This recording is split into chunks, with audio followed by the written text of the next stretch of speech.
നമസ്കാരം. ഞാൻ മരിയ അനഘ. വിഷയം മതത്തിലെ സ്ത്രീ, സ്ത്രീയിലെ മതം. രണ്ടും ഇൻ്റർകണക്റ്റഡാണ്. മതം ഉള്ളത് കൊണ്ടാണ് മതത്തിലെ സ്ത്രീ ഉള്ളത്. ചെറുപ്പം മുതലുള്ള മതബോധനം സ്ത്രീ ആൺകുട്ടിയാണെങ്കിലും പെൺകുട്ടിയാണെങ്കിലും മിക്ക മതങ്ങളിലും അടിച്ചേൽപ്പിക്കുന്ന ഒരു സംഗതിയാണ്. പ്രത്യേകിച്ച് എൻ്റെ ബാക്ക്ഗ്രൗണ്ട് ക്രിസ്ത്യൻ, കാത്തലിക്. അപ്പോൾ ഒരു ചെറിയ കുട്ടി പള്ളിയിൽ പോകുന്ന പ്രായം 5 വയസ്സായിട്ട് കണക്കാക്കപ്പെടും. അതിനു മുമ്പ് തന്നെ സംസാരിക്കാൻ തുടങ്ങുമ്പോൾ തന്നെ മുട്ടിൽ നിർത്തും നമ്മളെ. ആ കുട്ടിക്ക് ബാലൻസ് പോലും ഉണ്ടാകില്ല. മുട്ടെ നിർത്തി കുരിശു വരയ്ക്കുക, പ്രാർത്ഥിക്കാൻ പഠിപ്പിക്കുക. ഇത് ജീസസ്, പിതാവും പുത്രനും പരിശുദ്ധാത്മാവും, പുരുഷന്മാരായ 3 പേരും കൂടെ കൂടിയ ഒറ്റ ദൈവം. അത് ഞങ്ങൾക്ക് 10ാം ക്ലാസ് വരെ വേദപാഠം പഠിച്ചിട്ടും അതിൻ്റെ മിസ്റ്ററി മനസ്സിലായിട്ടില്ലായിരുന്നു. അതിനിടയ്ക്ക് ഒരു വെർജിൻ മദർ മേരി, വെർജിനാണ്, മദറാണ്. ഇതെല്ലാം മിത്തോളജിയിൽ നിന്നും ഉണ്ടാക്കിയെടുത്തതാണെന്നും ബൈബിളിൻ്റെ ഹിസ്റ്ററിയും ബൈബിളിൻ്റെ ഇൻ്റർപ്രട്ടേഷനും ഞാൻ കന്യാസ്ത്രീ ആയിരുന്നപ്പോൾ തിയോളജി പഠിച്ചപ്പോഴാണ് ആ പ്രീസ്റ്റ് തന്നെ ഞങ്ങളെ പഠിപ്പിച്ചത്.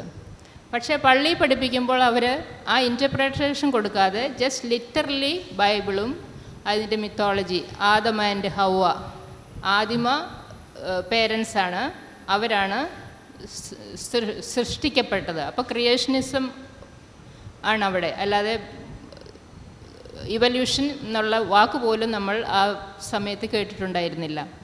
ഇന്നും അങ്ങനെയാണ്. സെയിം സ്റ്റഫാണ് ആ വേദപാഠ പുസ്തകത്തിൽ ഈ സെഞ്ചുറിയിലും. ആദവും ഹവ്വയും എന്ന് പറയുന്നതാണ് ചെറിയ കുട്ടികളെ പോലും പറഞ്ഞു പഠിപ്പിക്കുന്നത്. അപ്പം ബൈബിൾ പ്രകാരം ആദത്തിനെ ദൈവം മണ്ണ് കുഴച്ച് ഊതി സൃഷ്ടിച്ചു. അതിനുശേഷം അവൻ ലോൺലിയാണ്, അവനൊരു കൂട്ട് വേണം. അതിന് ഒരാളെ ക്രിയേറ്റ് ചെയ്യാൻ വേണ്ടി ഹൗവ എന്ന സ്ത്രീയെ അവൻ്റെ വാരിയലിൽ നിന്നെടുത്ത് സൃഷ്ടിച്ചു. അതിൻ്റെ ബാക്കി പത്രമാണ് ഇന്ന് വരെ സ്ത്രീകൾ അനുഭവിക്കുന്ന സെക്കൻഡറി പൊസിഷൻ ഇൻ ക്രിസ്ത്യാനിറ്റി. അവൾ എന്നും വിധേയപ്പെടേണ്ടവളാണ്. പുരുഷനെ ലീവ് ചെയ്ത്, അവളുടെ പേരൻസിനെയും കുടുംബത്തെയും ലീവ് ചെയ്ത് പുരുഷനുമായിട്ട് ഒന്നായി ചേരേണ്ടവളാണ്. അപ്പോൾ ആ പല കാര്യങ്ങളും ഇന്ന് പോലും സ്ത്രീകൾക്ക് വിധേയപ്പെട്ട് ജീവിക്കുന്നതിൻ്റെ അടിസ്ഥാനമായിട്ട് കണക്കാക്കപ്പെടുന്നുണ്ട്. കന്യാസ്ത്രീ മഠത്തിൽ 20 വർഷം ജീവിച്ച് ഞാൻ പുറത്ത് വന്നതിന് ശേഷം 25 വർഷത്തിന് ശേഷമാണ് എനിക്ക് ഈ ബുക്ക് എഴുതാൻ സാധിച്ചത്. മഠത്തിൽ വിട്ടവൾ, മഠം വിട്ടവൾ. കന്യാസ്ത്രീ പ്രസ്ഥാനം തന്നെ ഈ മതത്തിലെ സ്ത്രീയുടെ ഒരു ഭാഗമാണ്. അപ്പോൾ കന്യാസ്ത്രീ പ്രസ്ഥാനം, ഞാൻ ഒരാളോട് പറയുക ചെയ്തത്, ദേവദാസിയും ദൈവദാസിയും 2 ഡിഫറെൻറ്റ് ഫ്രേസസ് 2 മതത്തിൽ ഉപയോഗിച്ചിട്ടുണ്ടെന്നേ ഉള്ളൂ. ഒന്നിനെ കർത്താവിൻ്റെ മണവാട്ടി എന്ന് വിളിക്കുന്നു, മറ്റു സ്ഥലത്ത് അതിനെ ദേവദാസി. അതുപോലെയാണ് പ്രീസ്റ്റ്ഹുഡ്. ഞങ്ങൾ 83 മെന്നിൻ്റെ കൂടെ 5 നൺസാണ് തിയോളജി പഠിച്ചിരുന്നത്. അവർ പ്രീസ്റ്റ് ആകാൻ വേണ്ടി പഠിക്കുന്ന ഒരു ഉപാധിയാണ് തിയോളജി, ഫിലോസഫി. സ്ത്രീകളെ സംബന്ധിച്ചിടത്തോളം അവരുടെ കൂടെ, അവരുടെ പുറകിലിരുന്ന് പഠിച്ച് മഠത്തിലെ കന്യാസ്ത്രീ കുഞ്ഞുങ്ങളെ പഠിപ്പിക്കാൻ വേണ്ടിയാണ് അവരെ ഉപയോഗിക്കപ്പെടുന്നത്. അല്ലെങ്കിൽ തിരിച്ചു വന്ന് സെയിം പ്രീസ്റ്റിൻ്റെ കൂതാശ സ്വീകരിക്കുക, അവരുടെ ഉറുമാലയൊക്കെ കൊണ്ടു നടക്കുക, കഴുകുക, ഹന്നം വെള്ളം തളിക്കാൻ കൂട്ടു നിൽക്കുക, അത്തരം വെരി സെക്രട്ടേറിയൽ പൊസിഷൻസ് ഉള്ള സ്ത്രീകൾ. അപ്പോൾ ഞാൻ എൻ്റെ പുസ്തകത്തിൽ എഴുതിയിരിക്കുന്നത് ഇങ്ങനെയാണ്: ഞങ്ങൾക്ക് അതേ ഡിഗ്രി, ബാച്ചിലർ ഇൻ തിയോളജി, അവരെക്കാളും സീനിയേഴ്സാണ്, അവരെക്കാളും നന്നായി പഠിച്ചിട്ടുണ്ട്, കോപ്പി അടിച്ചിട്ടില്ല അവർ ചെയ്തതുപോലെ. സം ഓഫ് ദം ബൈബിളിൻ്റെ മാർജിനിൽ എഴുതി അവർ കോപ്പി അടിച്ചിട്ടുണ്ടെന്ന് ഞാൻ കണ്ടിട്ടുള്ളതുകൊണ്ട് ഇതിനകത്ത് എഴുതിയിട്ടുമുണ്ട്. സോ അങ്ങനെയുള്ള ഞങ്ങൾക്ക് പ്രീസ്റ്റ്ഹുഡ് നിഷേധിക്കാനുള്ള ഒരേ ഒരു കാരണം പുരുഷലിംഗം ഇല്ല എന്നുള്ളതാണ്. ഇവിടെ ഞാൻ എഴുതിയിരിക്കുന്നതും ഫാക്റ്റും അതാണ്. സോ എവ്രി റിലീജിയനിൽ നമ്മൾ നോക്കിയാലും പ്രീസ്റ്റ്ഹുഡ്, ഹൈറാർക്കി, പൊസിഷൻ, പവർ എല്ലാം പുരുഷനിൽ കേന്ദ്രീകൃതമാണ്. കാരണം മതവും സമൂഹവും എല്ലാം പേട്രിയാർക്കലായതുകൊണ്ട് തന്നെ. This is as introductory. And ഞാൻ അനഘയായിട്ട് പരിചയപ്പെട്ടപ്പോൾ ഞാൻ വിചാരിക്കുകയാണ് ചെയ്തത്, ഞങ്ങൾക്ക് 2 പേർക്ക് 2 ഡിഫറെൻറ്റ് ബാക്ക്ഗ്രൗണ്ട്, ഡിഫറെൻറ്റ് തലമുറ. സോ അനഘയ്ക്ക് എന്താ പറയാനുള്ളതെന്ന് നമുക്ക് ശ്രവിക്കാം. ഞാൻ ആ പുസ്തകം മുഴുവൻ വായിച്ചു കഴിഞ്ഞപ്പോൾ എനിക്ക് നിരാശയായിരുന്നു, സങ്കടം തോന്നി ഒരുപാട്. ഞാൻ വിചാരിച്ചു ഞാനൊക്കെ എത്ര ഈസി ആയിട്ടാണ് പുറത്ത് വന്നത്. ചെറുപ്പത്തിൽ തന്നെ ഓരോ ചോദ്യങ്ങളെല്ലാം ചോദിച്ച് പാരൻസിൻ്റെയും എല്ലാവരുടെയും സ്വസ്ഥത കളഞ്ഞ് സ്കൂളിൽ നിന്ന് കിട്ടുന്ന അറിവ് വീട്ടുകാർ പറഞ്ഞു തരുന്ന മതത്തിൻ്റെയും ദൈവത്തിൻ്റെയും കഥകളേക്കാൾ സെൻസിബിളായിട്ട് തോന്നി. പതുക്കെ മതം മനുഷ്യൻ്റെ ഒരു സൃഷ്ടിയാണെന്നും മനുഷ്യനെ വെറും വേർതിരിക്കാൻ മാത്രമേ മതം, എസ്പെഷ്യലി ഹിന്ദു മതത്തിലെ ജാതി വ്യവസ്ഥ എത്രത്തോളം മനുഷ്യന്മാരെ വേറെ തിരിച്ച് കാണുന്നുണ്ട്, അതെല്ലാം മനസ്സിലാക്കി ദൈവത്തിൽ നിന്നും മതത്തിൽ നിന്നും അകന്ന് എന്നെ സംബന്ധിച്ച് വളരെ ഈസി ആയിരുന്നു. ഹിന്ദുയിസം അങ്ങനെ ഫോഴ്സ് ചെയ്യുന്നില്ല പല കാര്യങ്ങളും, അതുകൊണ്ട് തന്നെ ഈസി ആയിരുന്നു പുറത്തു വരാൻ. പിന്നെ ഈ ജാതി വ്യവസ്ഥയാണ് എനിക്ക് ഒട്ടും അക്സെപ്റ്റ് ചെയ്യാൻ പറ്റാതെ ഇരുന്നത്. പിന്നെ സ്ത്രീകളെടുത്ത് എല്ലാ മതത്തിലെയും പോലെ തന്നെ ഹിന്ദു മതം കാണിക്കുന്നുണ്ട് പക്ഷഭേദം. ചെറിയ കുട്ടിയൊക്കെ ആകുമ്പോൾ വിചാരിച്ചിരുന്നു എന്താണ് പൂജാരിമാരൊക്കെ എപ്പോഴും പുരുഷന്മാർ മാത്രം, സ്ത്രീകളെ കാണുന്നില്ലല്ലോ, അപ്പം അങ്ങനെ കരുതിയിരുന്നു. അപ്പോൾ വീട്ടിൽ പോയി ചോദിക്കും. പിന്നെ ഒരു പ്രായം കഴിഞ്ഞപ്പോൾ ഇന്ന ദിവസങ്ങളിൽ അമ്പലത്തിൽ പോകാൻ പാടില്ല, അങ്ങനെ ആ ദിവസങ്ങളിൽ നമ്മൾ തുളസി ചെടി തൊടാൻ പാടില്ല, അശുദ്ധിയാണ്. നമ്മൾ ആ ഒരു കുറച്ച് ദിവസം നമ്മൾ അശുദ്ധിയാണ്, ബാക്കിയുള്ള ദിവസമൊക്കെ നമുക്ക് പോവാം, നമ്മൾ ശുദ്ധിയാണ്. അപ്പോൾ ആ ഇടയ്ക്കാണ് ഒരു യോനി പൂജ എന്ന് പറഞ്ഞൊരു ആചാരത്തിനെ പറ്റി കേട്ടത്. അതെനിക്ക് ഭയങ്കര സർപ്രൈസിങ് ആയിരുന്നു. കാരണം ആസാമിലാണ് തോന്നുന്നു, കാമാഖ്യ ക്ഷേത്രം ആസാമിൽ, അവിടെ ഒരു ഉത്സവമാണ്, ദേവിയുടെ ആർത്തവം അവരവിടെ ഉത്സവമായിട്ട് ആഘോഷിക്കുകയാണ്. ദേവിയുടെ ആർത്തവം ആഘോഷിക്കുന്നുണ്ട്, പക്ഷേ ഒരു മനുഷ്യസ്ത്രീ, ജീവനുള്ളൊരു മനുഷ്യസ്ത്രീയിലേക്ക് ആ പ്രോസസ്സ് വരുമ്പോൾ അവരത് അശുദ്ധിയായിട്ട് മാറുക. അപ്പോൾ എനിക്ക് തോന്നി ജീവനില്ലാത്ത സങ്കല്പമായിട്ടുള്ള ഒരു പെണ്ണിനെ അക്സെപ്റ്റ് ചെയ്യാൻ ഹിന്ദു മതത്തിന് കഴിയും, പക്ഷേ അതേ ജീവനുള്ള ഒരു സ്ത്രീനെ അക്സെപ്റ്റ് ചെയ്യാൻ ആ സമയത്ത് കഴിയില്ല. ഞാൻ ആ സമയത്ത് വളരെ കൺഫ്യൂസ്ഡ് ആയിരുന്നു. എന്തുകൊണ്ടായിരിക്കും അങ്ങനെയാണെങ്കിൽ ദൈവത്തിന് ഇത് തരാതിരുന്നാൽ മതിയായിരുന്നല്ലോ. പക്ഷേ ആ സമയത്ത് ക്രിസ്ത്യൻ ഫ്രണ്ട്സൊക്കെ കുറേ പറഞ്ഞു ഞങ്ങൾക്കതൊന്നും പ്രശ്നമല്ല കേട്ടോ ആ സമയത്ത് പോവാന്നുള്ളത്. അപ്പം ഞാൻ വിചാരിച്ചിരുന്നു ആദ്യം നമ്മളുടെ റിലീജിയനിലാണോ ഇങ്ങനെ ഇത്ര അധികം വിമൻ്റെ അടുത്ത് പാർഷ്യാലിറ്റി കാണിക്കുന്നത്. പക്ഷേ പിന്നെ ഓരോരുത്തരുടെ കഥ കേൾക്കുമ്പോഴും ഇതിലേറെ വേഴ്സാണ് അപ്പുറത്ത്, അതിലേറെ വേഴ്സാണ് അപ്പുറത്ത്. ചുരുക്കം പറയാം എല്ലാം ഒരുപോലെ തന്നെയാണ്, ഓൾ ആർ മാത്തമാറ്റിക്സ് എന്ന് പറഞ്ഞ പോലെയായി. ഉള്ളി ഡിഫറെൻറ്റ് പാത്രത്തിൽ നമ്മുടെ മുമ്പിൽ വരുന്നെന്ന് മാത്രമേ ഉള്ളൂ മതം. സ്ത്രീ ആചാരവാഹകരെന്ന് നമ്മൾ പറഞ്ഞിരുന്നല്ലോ. ആചാരം കൊണ്ടു നടക്കേണ്ടവൾ സ്ത്രീയാണ്, അത് അനുസരിപ്പിക്കുന്നത് പുരുഷൻ, സ്പെഷ്യലി ദ ഹൈറാർക്കിക്കൽ പ്രീസ്റ്റ്ഹുഡ്. ഏത് ആചാരം എടുത്തു നോക്കിയാലും ക്രിസ്ത്യാനിറ്റിയിൽ ഇപ്പോൾ ലേറ്റസ്റ്റ് ആയിട്ട് കാണുന്ന കൃപാസനം മാതാവെന്നും പറഞ്ഞ് ആലപ്പിയിൽ എല്ലാ വിമനും എത്രയോ ദൂരെ നിന്ന് ബസ് പിടിച്ച് അവിടെ പോവുകയാണ്, ഉടമ്പടി എടുക്കുക എന്നാണ് പറയുക. അതിന് ഓരോ കാര്യസാധ്യത്തിന് വേണ്ടി അവർ പൈസ ഉണ്ടാക്കുന്നു. അവിടെ സാക്ഷ്യം പറയുന്നത് നിങ്ങളൊക്കെ കണ്ടിട്ടുണ്ടാവും, ആ പത്രത്തിൻ്റെ ചമ്മന്തി അരച്ച് ഒരു പനി വന്ന കൊച്ചിന് കൊടുത്തത്. അപ്പം സ്ത്രീകൾ വളരെയധികം ശ്രദ്ധിക്കേണ്ട കാലഘട്ടമാണ്. നമുക്ക് എഡ്യൂക്കേഷനുണ്ട്, സ്ത്രീകൾക്ക് വളരെയധികം അക്കാഡമിക്കലി എഡ്യൂക്കേഷനുണ്ട്, വളരെ ലിബറലാണ്, ഫെമിനിസം ഉണ്ടെന്ന് പറയുമ്പോഴും മതം സ്ത്രീകളെ എത്രമാത്രം കൺട്രോളിൽ വെച്ചിരിക്കുന്നുള്ളത് നമുക്ക് ഊഹിക്കുന്നതിനപ്പുറമാണ്. അത് ഞാനൊക്കെ മനസ്സിലാക്കാൻ ഒരു 50 years എടുത്തു. 50 കഴിഞ്ഞ പിന്നെയാണ് എനിക്കൊക്കെ ഇങ്ങനെയുള്ള ചിന്താഗതിയിലേക്ക് വരാൻ പറ്റിയത്. കാരണം ചെറുപ്പം മുതലുള്ള ഇൻഡോക്ട്രിനേഷൻ, സെക്കൻഡ്ലി മതത്തിനുള്ളിൽ വേറൊരു കെട്ടുപാടും കൂടെയാണ്. അപ്പോൾ ഞാനിവിടെ എഴുതിയിരിക്കുന്നത് പോലെ എൻ്റെ നല്ല കാലം മഠത്തിനുള്ളിൽ കൊഴിഞ്ഞുപോയി. ആ പ്രസ്ഥാനം തന്നെ ഇപ്പോൾ മോഡേൺ യുഗത്തിൽ കുറേ പേര് പോകുന്നില്ല. ഞങ്ങളുടെയൊക്കെ പ്രായം ഒരു 60s 70s ഓഫ് കുറേ പേര് നൺസായിരുന്നു, ലാർജ് ഫാമിലി. ഞാനൊരു 9 children ഫാമിലിയിൽ നിന്നാണ് പോകുന്നത്. അതേസമയം എൻ്റെ സിബ്ലിങ്സ് മാരി ചെയ്ത ഒരു 70s മാരി ചെയ്തവർക്ക് പോലും 2 കുട്ടികളാണ്. എൻ്റെ അമ്മ പറഞ്ഞത് ഞാൻ ഓർക്കുന്നു, സെക്സ് തന്നെ പാപമാണ് ക്രിസ്ത്യാനിറ്റിയിൽ. പറഞ്ഞ് കുമ്പസാരിക്കുക കേട്ടിട്ടുണ്ടാവില്ലോ, കുമ്പസാരം. ഈ സെലിബ്രേറ്റ് പ്രീസ്റ്റിന് മുമ്പിൽ ചെന്ന് മുട്ടുകുത്തി സ്ത്രീകൾ സംസാരിക്കുകയാണ്. അപ്പോൾ അമ്മ പറഞ്ഞത് ഇങ്ങനെയാണ്, സെക്സിലേർപ്പെട്ട് കുട്ടികളുണ്ടാകാത്ത എൻ്റർടൈൻമെൻറ്റ് ആൻഡ് ക്രിയേഷൻ പാടില്ല. കുട്ടികളുണ്ടാകാത്ത സെക്സ് ആക്ട് പ്രീസ്റ്റിൻ്റെ അടുത്ത് ചെന്ന് സാറ്റർഡേ കുമ്പസാരിക്കണം, അതിനുശേഷം സൺഡേ കുർബാന കൈക്കൊള്ളുക. സോ ഇന്ന് അങ്ങനെ ഇല്ലെങ്കിൽ തന്നെ അത്തരത്തിലുള്ള പ്രാക്ടീസ് ഇപ്പോഴും തുടരുന്നുണ്ട്, പാപം ഏറ്റുപറയുക. അപ്പോൾ ഒരു 15-year-old കഴിഞ്ഞ വർഷം എന്നോട് പറയാം, ആൻറ്റി ഞാൻ ഇനി അച്ഛൻ്റെ അടുത്ത് കുമ്പസാരിക്കാൻ പോകുന്നില്ല. അതെന്ത് പറ്റി മോളെ? അച്ഛൻ സെക്സ് തന്നെയാണ് പറയുന്നത്. ഞങ്ങൾക്ക് ഇതൊക്കെ 8ാം ക്ലാസ്സിൽ നിന്നേ അറിയാം. അച്ഛൻ എന്തിനാണ് ഞങ്ങളെ പഠിപ്പിക്കുന്നത്? ദാറ്റ് ഈസ് സോ ഞാൻ എഴുതിയതുപോലെ ദ സെലിബേറ്റ് പ്രീസ്റ്റ്ഹുഡ്, നൺഹുഡ് ഒക്കെ ഈ മോഡേൺ യുഗത്തിൽ റീതിങ്ക് ചെയ്യുകയും ചേഞ്ചസ് കൊണ്ടുവരുകയും ചെയ്യണം. ഇന്ന് നമ്മൾ മിഡിൽ ഏജിലല്ല ജീവിക്കുന്നത്, ആ കാലഘട്ടമല്ല.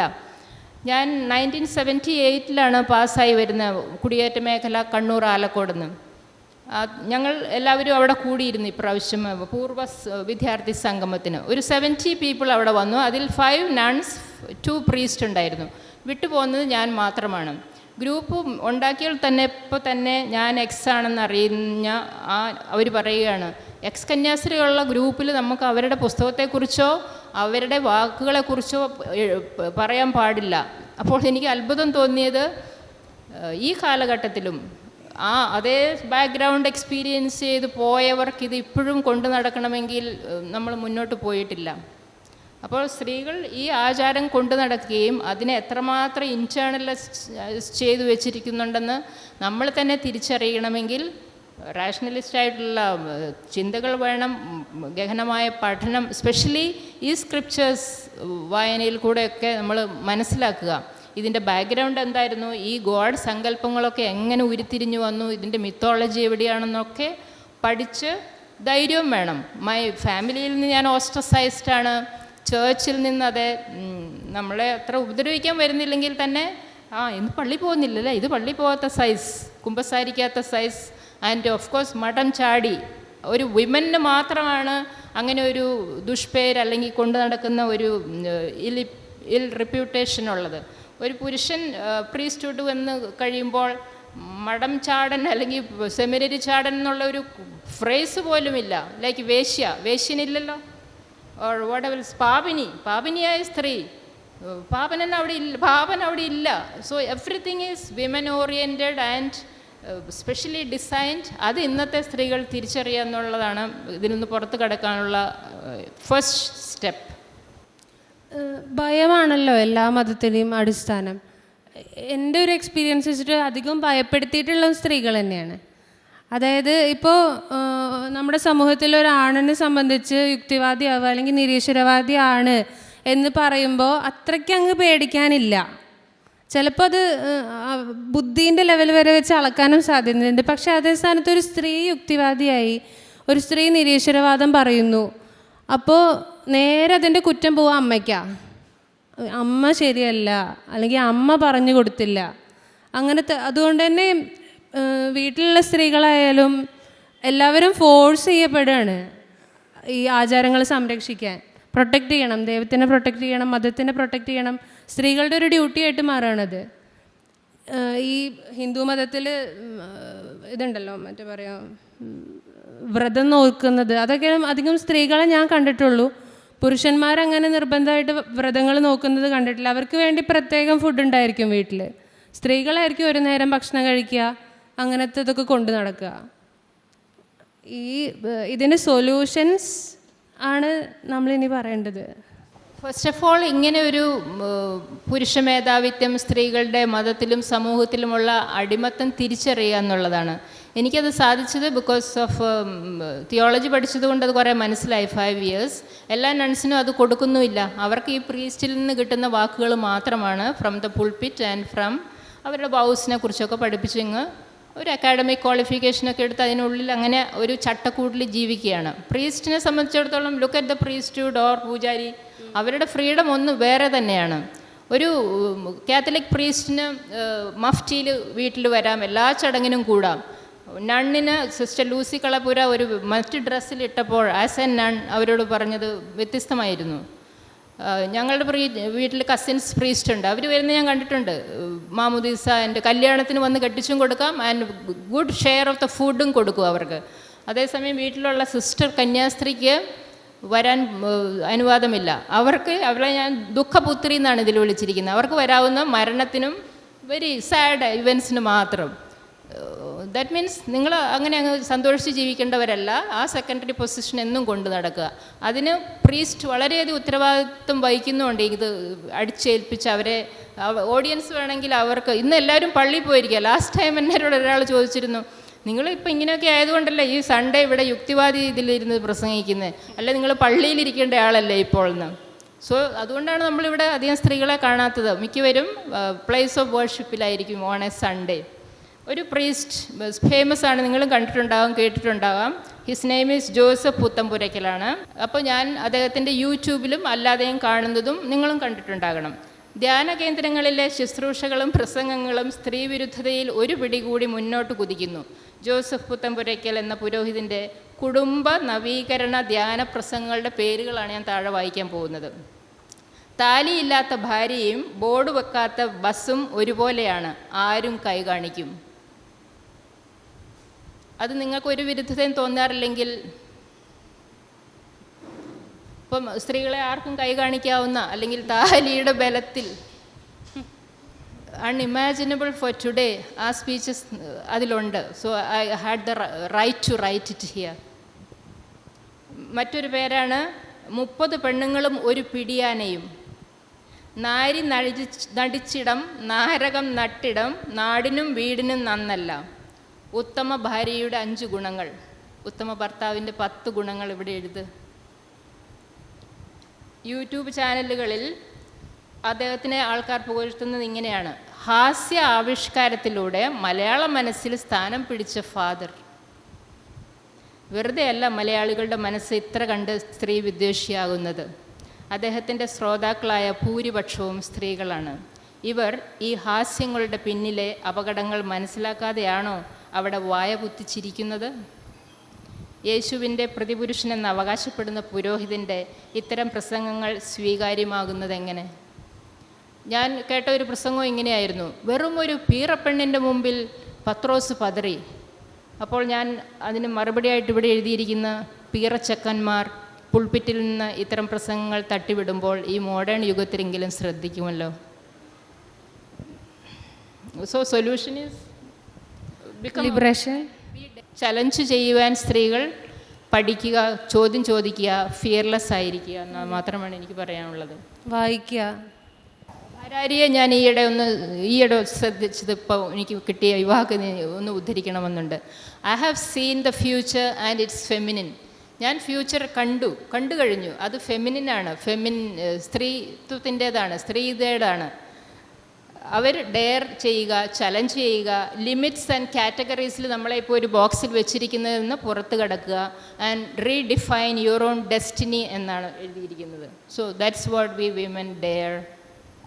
ഫിനാൻഷ്യൽ ഇൻഡിപെൻഡൻസ് ഒരു മെയിൻ കാര്യമാണ് സ്ത്രീകൾക്ക്. അതാവുമ്പോൾ കുറേയൊക്കെ സ്വയം വോയിസ് കുടുംബത്തിലുണ്ടാവും. അതല്ലാതെ ഫാമിലിയിൽ നിന്നിട്ട് നമുക്ക് മതത്തിനെതിരെ സംസാരിക്കാനും പറ്റില്ല. കാരണം മതം കൊണ്ട് കെട്ടിപ്പടുത്തൊരു കുടുംബത്തിൻ്റെ ഇതായിരിക്കുമ്പോൾ. പക്ഷേ ഇനിയുള്ള കാലത്തിലൊക്കെ മാറുമായിരിക്കും. കൂടുതൽ പുരുഷന്മാരും സ്ത്രീകളും ഒക്കെ പുറത്ത് വരുന്നുണ്ടല്ലോ. പ്രതികരണങ്ങളും ഞങ്ങൾക്ക് ഹാഫ് ആൻ അവറാണ് അലോട്ടഡ്. പ്രതികരണങ്ങൾ ആൻഡ് ക്വസ്റ്റ്യൻസ് വെൽക്കം. മാഡം, ഞാൻ ബൈബിൾ വായിച്ച ഒരാളാണ്. പക്ഷെ ബൈബിളിൽ എവിടെയും ഒരു മഠം സ്ഥാപിക്കണമെന്നോ അല്ലെങ്കിൽ ഒരു കന്യകത്വം അനുഷ്ഠിക്കണമെന്നോ ബ്രഹ്മചര്യം അനുഷ്ഠിക്കണമെന്നോ പറയുന്നില്ല. അപ്പോൾ ഇതിൻ്റെ റൂട്ട് ഓഫ് ഹിസ്റ്ററി എവിടെ നിന്നാണ്? ഈ പുസ്തകത്തിൽ ഞാൻ വിശദമായിട്ട് എഴുതിയിട്ടുണ്ട് ഏത് കാലഘട്ടത്തിലാണ് നൺഹുഡ് ആൻഡ് പ്രീസ്റ്റ്ഹുഡ് ആൻഡ് സെലിബേറ്റ് പ്രീസ്റ്റ്ഹുഡ് വന്നതെന്നൊക്കെ, അതിൻ്റെ ആവശ്യകത എന്തായിരുന്നു എന്ന്. Bible also A combination of myth and history. ഇന്ന് ക്വസ്റ്റ്യൻ ചെയ്യപ്പെടുന്ന പലതും അതിലുണ്ട്. എത്രമാത്രം ഹിസ്റ്ററി ഉണ്ടെന്നും ഹൂ വാസ് ജീസസ് എന്നൊക്കെയുള്ള ഇപ്പം വളരെയധികം റിസർച്ച് ചെയ്യപ്പെടുന്ന ഒരു കാലഘട്ടമാണല്ലോ. ഈ വെർജിനിറ്റി, ഇപ്പോൾ ഞാൻ പറഞ്ഞല്ലോ ട്രിനിറ്റി, ത്രിത്വം ഉണ്ടാക്കിയത് ഒരു നൈസീൻ ക്രീഡ് എന്ന് പറഞ്ഞ ആ സ്ഥലത്ത് വെച്ചാണ്. അപ്പോൾ 4th സെഞ്ച്വറിക്ക് ശേഷം ഉരുത്തിരിഞ്ഞ് വന്നത് nunhood came only in latest സെഞ്ച്വറീസിൽ വന്ന ഒരു പ്രസ്ഥാനമാണ്. അതും ആ കാലഘട്ടത്തിൻ്റെ first nun was not a virgin അല്ലായിരുന്നു, ഒരു മാരീഡ് ആയിരുന്നു. കേരളത്തിലെ ഒരു woman herself, Thresia I think her name, married woman, വിധവയായിരുന്നു അവർ.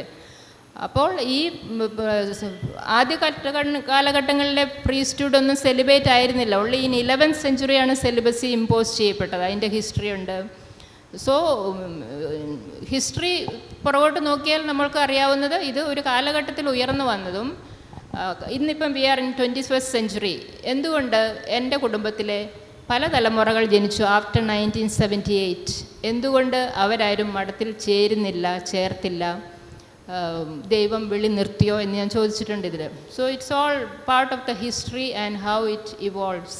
ഒരു സ്റ്റേറ്റ്മെൻറ്റ്, അതായത് ഫിനാൻഷ്യൽ ഇൻഡിപെൻഡൻസ് കിട്ടുമ്പോൾ സ്ത്രീകൾ മാറുമായിരിക്കുന്നു.